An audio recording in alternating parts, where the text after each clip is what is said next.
je viens vous dire de ne rien abandonner de votre bien le plus précieux. Rien ne justifie que vous abandonniez ce qui fait votre joie de vivre, vos passions, vos métiers et votre fierté jusqu'à l'indépendance financière. Mais en plus, la plupart des mesures liberticides et délétères qui nous sont imposées n'ont aucune justification scientifique. Ce n'est pas moi qui le dis, mais de nombreuses études des plus sérieuses, des milliers de médecins et de scientifiques regroupés en collectifs qui veulent faire entendre leur voix aux instances dirigeantes. Ces mesures sont dictées par un conseil scientifique en proie à de lourds conflits d'intérêts. J'en veux pour preuve la décision d'acheter pour 1 milliard d'euros de remdesivir, dont même l'OMS déclare immédiatement après que c'est inefficace et nocif pour la santé. Lorsque l'on confronte les prévisions du chef de l'État à la réalité, on se dit qu'il n'est pas épaulé par un conseil scientifique, mais par un conseil de science-fiction. Je voudrais maintenant m'adresser à vous, les restaurateurs et commerçants. Je voudrais vous dire de ne pas tomber dans le piège qui consiste à échanger nos libertés contre une autorisation de travailler. C'est un cercle vicieux inévitable dans lequel le gouvernement joue le rôle de maître chanteur. Vous avez tous pu constater que plus les mesures contraignantes ont été respectées, plus on vous a imposé de nouvelles mesures encore plus contraignantes jusqu'à la fermeture. Ce n'est pas en acceptant les mesures liberticides qu'on les fera disparaître, mais en les refusant sans concession. Je m'adresse enfin à vous, les forces de l'ordre, car vous avez un rôle essentiel à jouer dans la défense des libertés. Quand vous avez choisi votre métier, c'était pour faire appliquer des lois votées démocratiquement, qui relèvent du bon sens pour protéger la population. Il est de votre devoir de refuser des règles absurdes prises au mépris de tout processus démocratique. Ouais. Il faut restaurer le rôle de l'intelligence collective de notre pays. C'est notre devoir à tous de défendre notre démocratie et nos libertés. Bravo à tous d'être venus. Bravo! Liberté! Liberté!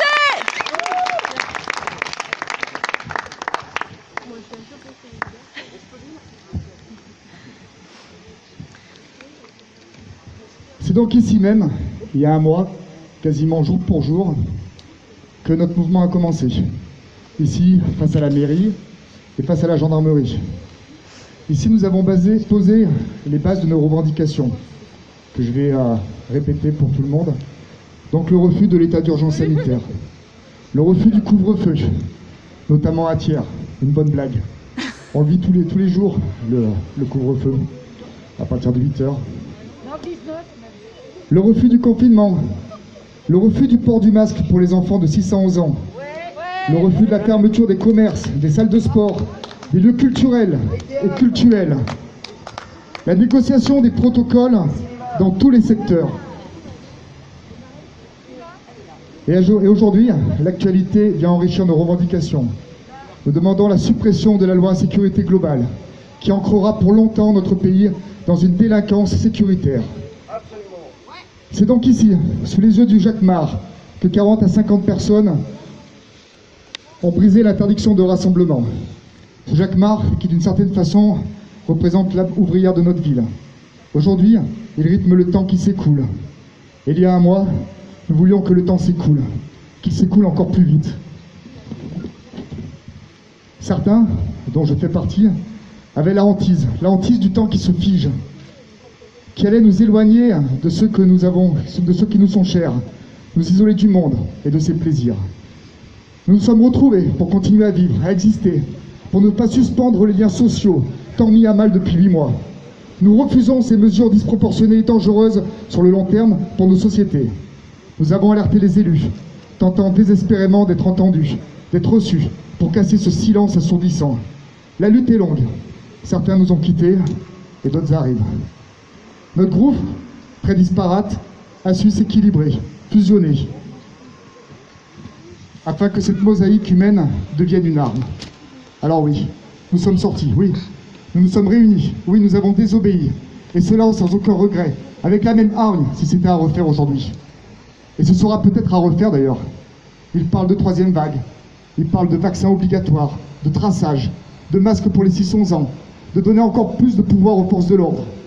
Nous voyons là la non-information sur la réalité hospitalière, sur le non-relais des médias, les nombreuses manifestations quotidiennes qui dégénèrent bien trop souvent par le casage des manifestants pacifiques. Alors oui, nous restons vigilants. Oui, le combat ne fait que commencer. Et oui, nous ne laisserons pas notre pays accomplir cette dérive sécuritaire. Nous ne lâcherons rien. Bravo! Jean-Marc. Voilà, merci aussi à tout le monde. On avait demandé une autorisation pour 80 et ben, on arrive presque à 80. Donc ça, c'est quand même bien. On espère être encore plus nombreux les autres fois.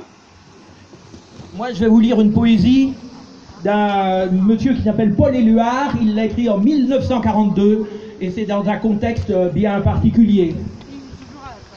Sur mes cahiers d'écolier, sur mon pupitre et les arbres, sur le sable de neige, j'écris ton nom. Sur toutes les pages lues, sur toutes les pages blanches, pierre, sang, papier ou cendre, j'écris ton nom. Sur les images dorées, sur les armes des guerriers, sur la couronne des rois, j'écris ton nom. Sur la jungle et le désert, sur les nids, sur les genêts, sur l'écho de mon enfance, j'écris ton nom. Sur les merveilles des nuits, sur le pain blanc des journées, sur les saisons fiancées, j'écris ton nom. Sur tous mes chiffons d'azur, sur l'étang soleil moisi, sur le lac lune vivante, j'écris ton nom. Sur les champs, sur l'horizon, sur les ailes des oiseaux et sur le moulin des ombres, j'écris ton nom. Sur chaque bouffée d'aurore, sur la mer, sur les bateaux, sur la montagne démente, j'écris ton nom. Sur la mousse des nuages, sur les sueurs de l'orage, sur la pluie épaisse et fade, j'écris ton nom. Sur les formes scintillantes, sur les cloches des couleurs, sur la vérité physique, j'écris ton nom. Sur les sentiers éveillés, sur les routes déployées, sur les places qui débordent, j'écris ton nom.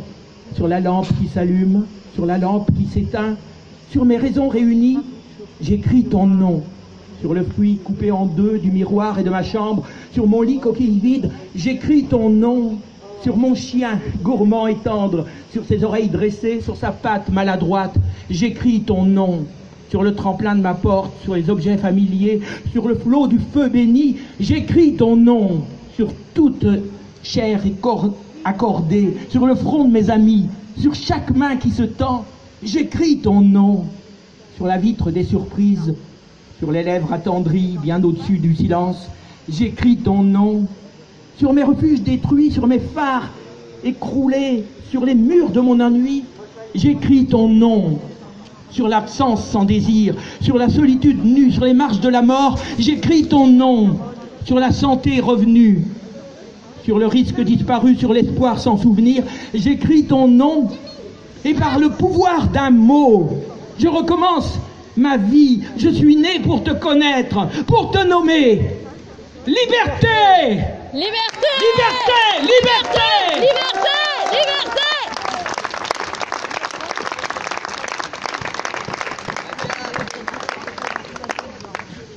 Merci Jean-Marc de ce joli poème historique.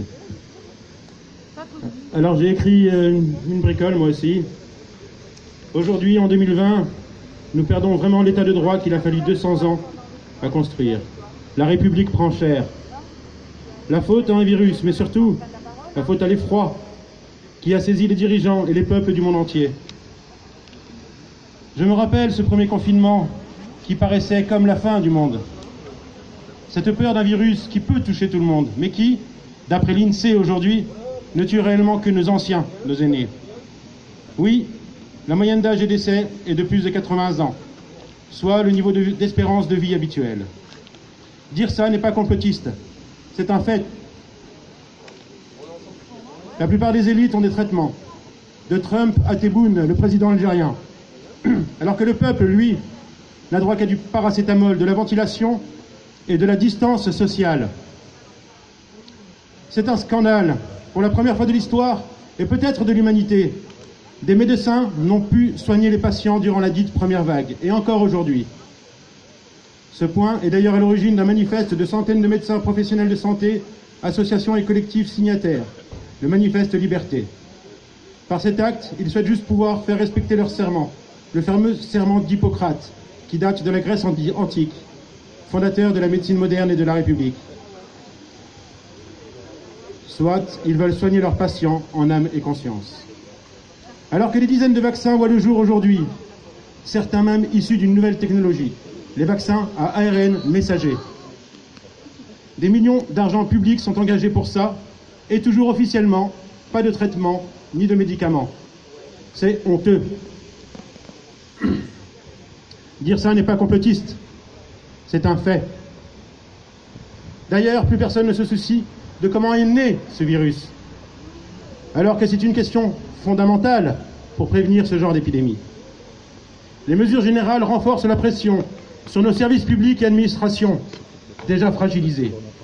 Hôpitaux, établissements scolaires, forces de l'ordre, et ajoutent à notre présumée culpabilité permanente tous ces effets traumatiques, isolement, anxiété, suicide, déséquilibres mentaux, report de soins, etc.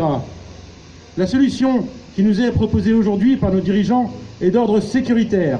Par des attestations de déplacement, ils contrôlent nos flux. En imposant des tests massifs, mais très tardifs, ils ont capacité à nous isoler entre cas positifs et cas contacts. Alors que cela fait des mois que l'on s'est entassé dans les bus, les métros et les grandes surfaces. Dire ça n'est pas complotiste, c'est un fait.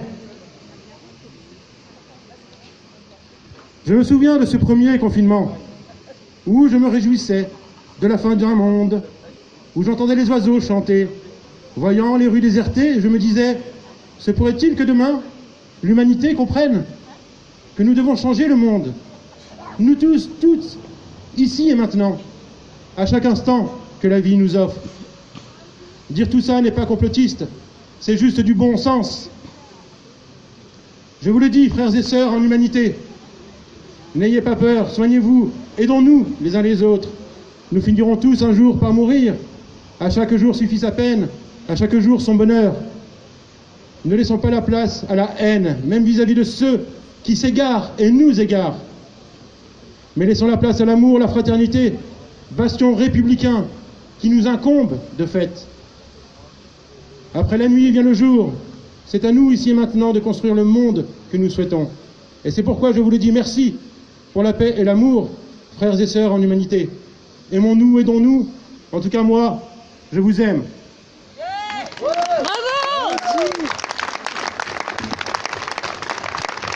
Et il y a basta, c'est que ça suffit, il y en a marre. Et en hommage à un personnage que j'apprécie beaucoup, le sous-commandant Marcos. Merci à lui et à tous.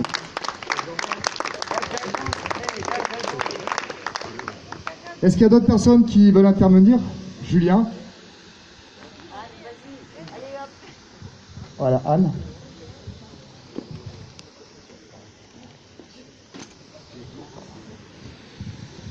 Si d'autres personnes veulent parler après, vous êtes les bienvenus. Hein. On a encore 35 minutes de parole, même voire plus, on peut peut-être déborder un peu. Hein. Bonjour à tous. Alors en fait j'ai écrit une lettre qui a été lue au maire et aussi à André Chassaigne. Donc certains n'ont peut-être pas lu, donc je vais vous la lire, comme ça vous serez informés. Donc je suis psychologue, donc je suis thiernoise. Maman de 3 enfants, dont 2 scolarisés à l'école des Garniers, en l'école primaire. Mon mari est maraîcher bio à Thiers, associé du magasin de producteurs Auchan au Moutier. Donc je suis psychologue depuis 12 ans en libéral, recevant des patients de tout âge, des enfants de 6-11 ans. J'ai participé à la mise en place du collectif Parents Engagés Thiers 63, qui compte aujourd'hui 210 membres. Je suis aujourd'hui scandalisée de voir nos enfants porter un masque toute la journée, y compris en récréation, et même parfois en cours de sport. Cette mesure a été prise, je vous le rappelle, après nous avoir répété haut et fort que les masques ne servaient à rien en février 2020.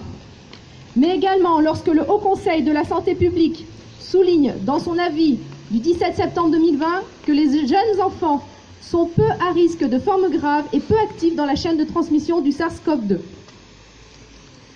Et maintenant, ils obligent nos enfants de 6 ans à porter toute la journée de 8h30 à 16h30 un masque. Je suis convaincue que nous allons vers de lourdes répercussions physiques, psychologiques et relationnelles. Même l'OMS et la Santé française de pédiatrie ne recommandent pas l'usage du masque chez les moins de 11 ans. Des membres du syndicat national des psychologues alertent sur l'impact du port du masque chez les enfants qui va altérer l'apprentissage de décodage de l'émotion et des affects, la qualité des relations construites avec autrui, le type de personnalité qu'ils construisent et leur structure de pensée. Pourquoi masquer nos enfants lorsqu'en l'état actuel des connaissances scientifiques, on sait que les enfants sont très peu touchés par cette maladie, ni porteurs, ni vecteurs. Alors j'avais joint une lettre d'une psychologue qui était vraiment très très bien écrite pour tout ce qui est au niveau conséquences psychologiques. Là, je ne vais pas vous la lire, mais vous la retrouvez sur Parents engagés et même sur le collectif 35. En tant que parents, nous sommes censés protéger nos enfants. Chacun devrait être libre de ses choix quant au port du masque. Ainsi, je vous demande, donc ça c'était adressé au maire et à Monsieur Chassaigne, je vous demande au nom du collectif Parents engagés Tiers 63 de prendre un arrêté pour autoriser les enfants à ne pas porter de masque. Certains maires l'ont déjà fait, nous espérons sincèrement que vous oserez protéger vos citoyens tiernois. Et nous avions joint des pétitions, la pétition en ligne que vous pouvez aussi signer sur Parents engagés Tiers 63. Et après, on a essayé de faire des pétitions papier pour ceux qui n'avaient pas Facebook, qu'on a distribué dans les écoles, enfin fait tourner dans les écoles, mais on manque de personnes pour nous aider, pour distribuer dans les écoles, parce que là, on a fait tourner au Garnier, et un petit peu au Moutier, un petit peu au Faux, mais on n'a pas assez de parents pour suivre. Donc si vous voulez vous joindre à nous, faites-nous signe, et nous vous enverrons les pétitions à faire signer. Plus nous aurons de pétitions, et plus nous aurons de poids. Merci beaucoup. Bravo!